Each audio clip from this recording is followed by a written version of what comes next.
Like I said before, my name is Reverend Harriet Bradley. I use the Gwinnett Transit as a form of transportation. First of all, I want to thank you for all you do to make Gwinnett Transit safe and efficient. I'm here speaking on the behalf of the riders. I've had opportunities to communicate with the riders and hear them voice some of their concerns. Now, as a rider, I can agree with as well as understand their concerns.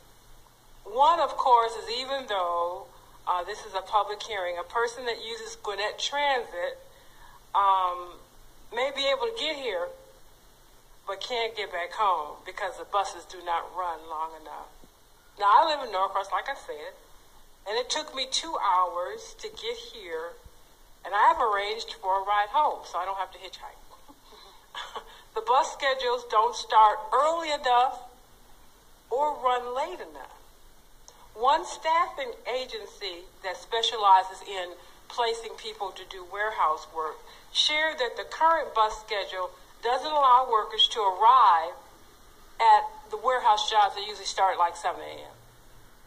Then there are people that are either working, starting at 11 a.m. or 11 p.m., or they leave at around that time.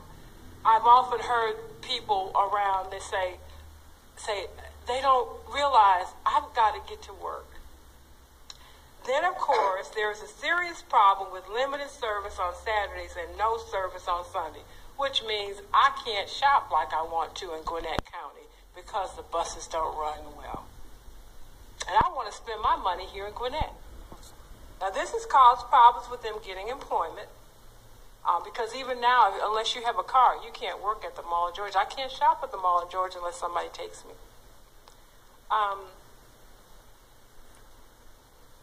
This has caused problems with them getting employment. Now, even before the incident that happened last Thursday at the stop on Jimmy Carter, the number 35 bus, which I take all the time, the riders stressed that there needs to be more lighting at the stops. If you're not familiar with, there was an attempted sexual assault on a lady, but she was able to stop it because she had pepper spray.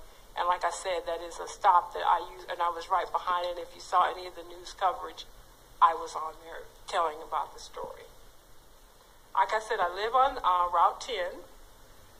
Now, on Saturday morning, sometimes when I fly out to go back to Michigan or Washington to advocate, I take an early flight. Is that my time up?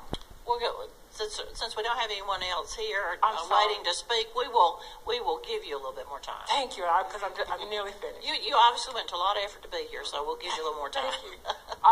Like I said, for example, I want to take an early flight, 10 a.m. flight on Saturday. Well, I have to take a cab to the Doraville station because the bus does not get to me until 7:30. So with Hartsville, that hasn't been enough time. These are just a few of the concerns.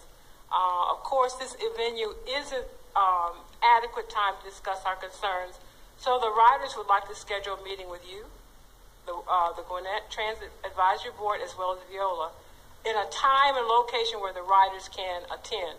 Now, it is important to us that you hear the voice of the riders. This is their mode of transportation for work, shopping, and play, and this transportation can determine their source of income and lifestyle. Many times people have had to turn down jobs because they couldn't get there on the bus. Lastly, I personally want to say Merry Christmas and Happy New Year.